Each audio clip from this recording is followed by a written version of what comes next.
I am Chera Longston, and I am with the Avon Maitland District School Board in Ontario, Canada. We have about 15,000 students, 40 schools, and I am the communications manager. So I work at the board level.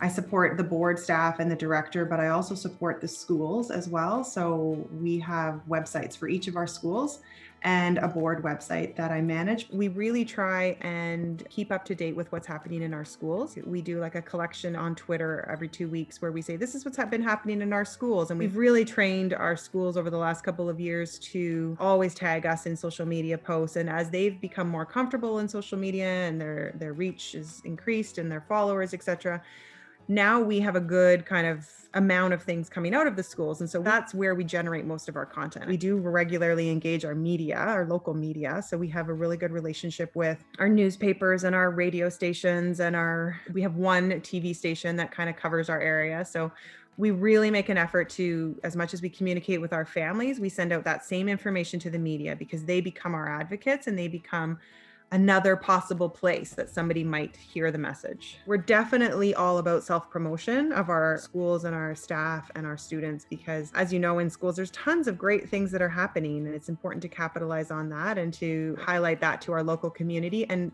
parents love nothing more than seeing their kids in the media or witnessing something, or if students are involved in an initiative, to see their initiative being highlighted. So we really try and, highlight as much as we can. And I would say we do a ton of promotion and recognition of the great things that are happening. Like, if I think off the top of my head, there was a teacher in Exeter who organized a scavenger hunt, a virtual scavenger hunt for her students. And what she would do is she would plant things on different porches, and when you're out for a walk with your family, you would be looking for these clues in order to end up at the final prize. And it kind of caught on in the community. And so it became not just a class initiative, moved to the school. And then from there, it became an entire community initiative.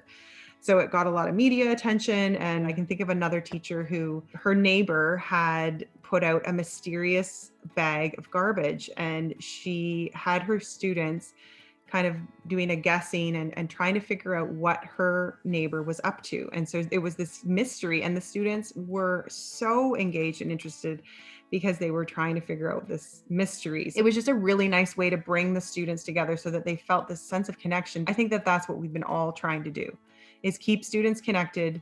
Even though they can't be physically together, how can we make them feel connected and part of a class and part of a community?